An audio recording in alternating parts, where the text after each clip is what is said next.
We got the Milwaukee fuel brushless right angle die grinder. Picked it up this week. I got the twist lock sand disc on there with a 4.0 battery. Do a quick demonstration video so everybody can see how it works. Got the little safety lock on there. It's not that big a deal to move it out, not anything more than the air version. Got an old drum or disc here. Just kind of show you how this does with the 4.0 battery. I've got it on speed 4. I'm going to fire it up and let it do some work. Here it goes.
As you can see, it doesn't take a whole lot of pressure. Just let the tool do its job, do the work on it.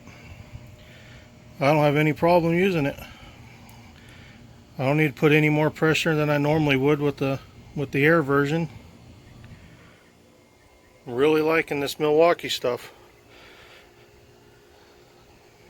Keep going with this stuff, and all I'll need the air compressor for is airing up tires.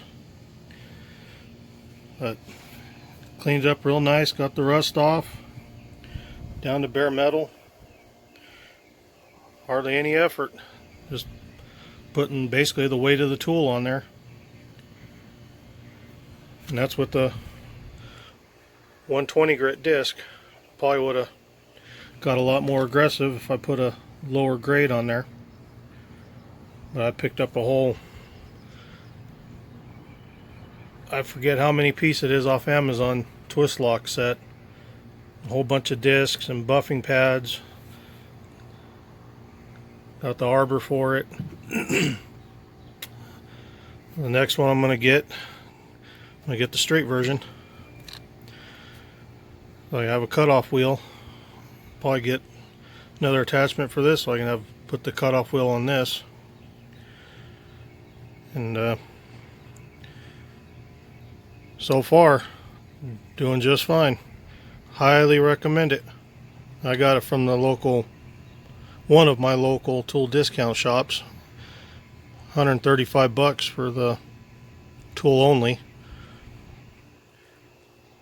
I don't know about lifespan with the 4.0 battery, but from what I'm hearing, the 2.0 is about 15-20 minutes, so this should be somewhere between 20 and 30, which would be plenty for me. I got a couple of those.